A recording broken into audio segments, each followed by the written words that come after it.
cyane ko umurwayi ashobora gufatwa ari hakurya abahetsi ari hakurya mu Rutsiro, abahetsi bakaba ari ngombwa ko bajya kumukurayo cyangwa se kumutabara kugira ngo bamuheke bakoresheje uburyo gakondo. Umurwayi wo muri Rutsiro ashobora kurwarira muri Ngororero, abantu bo hakurya bagakenera kuza kumutwara. Igisobanuro TV across the land, together we rise, together we see the future is bright with Igisobanuro TV.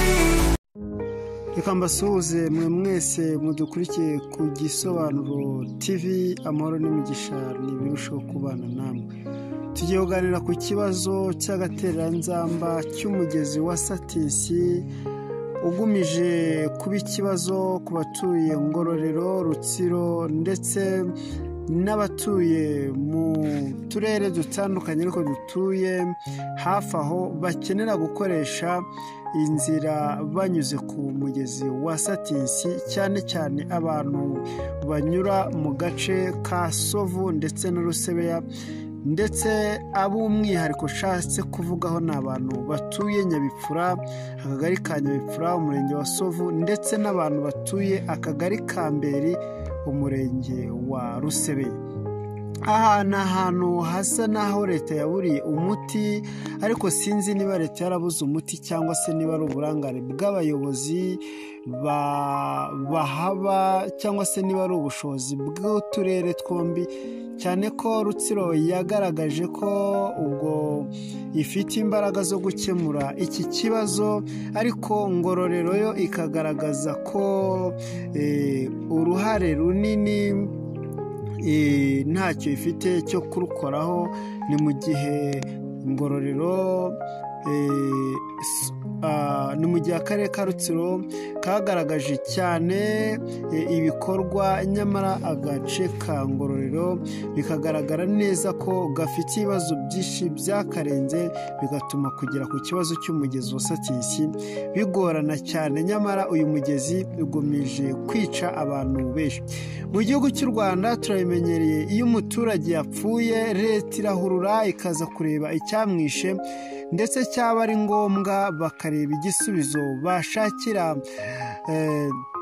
urupfu rw'abo bantu, yaba ari umwanzi bakamuhiga, yaba ari ikiza bakakirwanya. Ariko ikiza cyitwa umugezi wa Satisi cyaburiwe umuti, cyane cyane ku bantu batuye mu kagari ka Nyabipfura. Abantu bari bwumve iyi nkuru ntago uri busobanukirwe neza impamvu ndi kuvuga.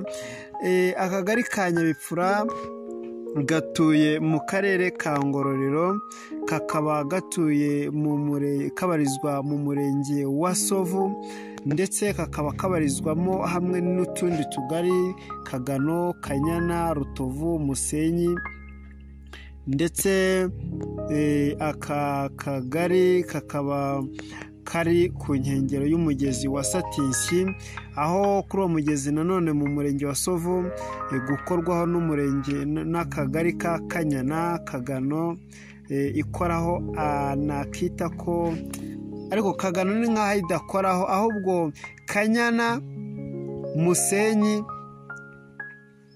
nitwo tugari, ndetse na Rutovu agace ka Nzunyu cyane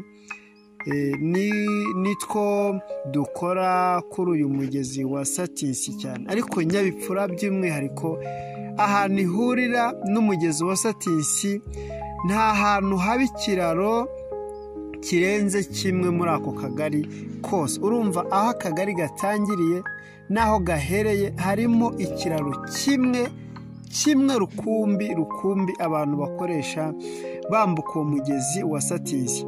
Ni mu gihe aka kagari ka Nyabipfura kugira ngo werekeze mu murenge wa Rusebeya cyangwa se akagari ka Mberi kari hakurya aho ngaho mu karere ka Rutsiro, hari ibikorwa byinshi bibahuza. Hari amashuri, hari ibitaro, hari amakampani y'ubucukuzi bw'amabuye y'agaciro.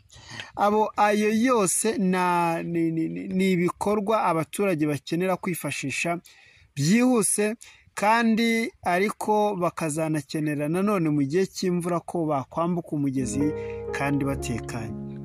Urugero nk'abantu biga ku kigo cy'amashuri cy'imyuga n'ubumenyingiro cya Kabona mu karere ka Rutsiro, abo bantu bahiga baturuka mu murenge wa Sovu bagakwiye gukoresha inzira ya hafi banyuze mu kagari ka Nyabipfura, ariko kubera nta kiraro gihari biragoye cyane ko umuntu waba uri muri ako kagari yakwambuka umugezi cyangwa se yava mu murenge wa Rusebeya cyangwa akagari ka Mberi bimworoheye igihe imvura yaguye. Hari abantu rero nabo bava mu Rutsiro ariko baza mu karere ka Ngororero, umurenge wa Sovu mu kagari ka Nyabipfura, naho hari ibintu byinshi bituma baza, yaba ari ku mpamvu z'imiryango, yaba ari ku mpamvu z'isoko rya Birembo cyangwa irya Kagano cyangwa irya Mutakeri riremamo inka, akaba ari impamvu zituma baca mu kagari ka Nyabipfura. Aka kagari rero ni ihuriro, ni inzira ngari tumye akarere ka Ngororero gafatanyije n'akarere ka Rutsiro bashaka ikiraro cyo mu kirere byibuze kugira ngo aba baturage bagumiza kubura ababo, bagumiza kubura imiryango yabo, bagumiza kubura inshuti ziba zabagendereye, cyane ko nko mu cyumweru gishize muri ukwezi kwa 10 uyu mugezi watwaye abantu 2 bikekwa ko wabakuye muri izi nzira ubwo abatuye akarere ka Ngororero ka Rutsiro bari baje gushakira imibereho, baje guhahira mu murenge wa Sovu mu karere ka Ngororero, ariko ntibyabahira mu gutaha bakubitana n'umugezi urabatwara. Ibi rero byabaye kubera ko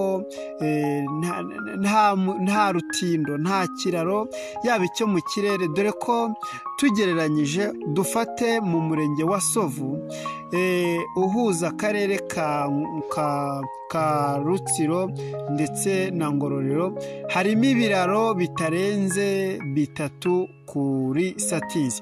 Hari ikiraro kiri mu Ruronde, hari ikiraro kiri ku Gakeri gihuza akagari ka Kanyana ndetse na Rusebeya, hari ikiraro kiri mu kagari ka Nyabipfura gihuza akagari gihuza umurenge wa Sovu na Rusebeya. Icyo ni ikiraro kiri ku mpera z'akagari ka Nyabipfura.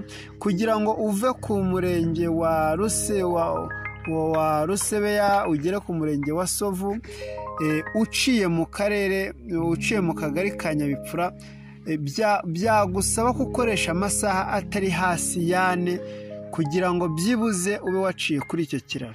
Nyamara aho hagati yaho nubwo tubivuga ukumva ntago bikomeye, biroroshye, hakwiye ikiraro cyo mu kirere kugira ngo abatuye imidugudu Sanzare, Migendezo, Nyirabwina, Butenga babone uburyo bisanzura mu gihe bashatse gushura inshuti n'imiryango cyangwa se bashatse kwerekeza ku bitaro, cyane ko umurwayi ashobora gufatwa ari hakurya, abahetsi ari hakurya mu Rutsiro, abahetsi bakaba ari ngombwa ko bajya kumukurayo cyangwa se kumutabara kugira ngo bamuheke bakoresheje uburyo gakondo.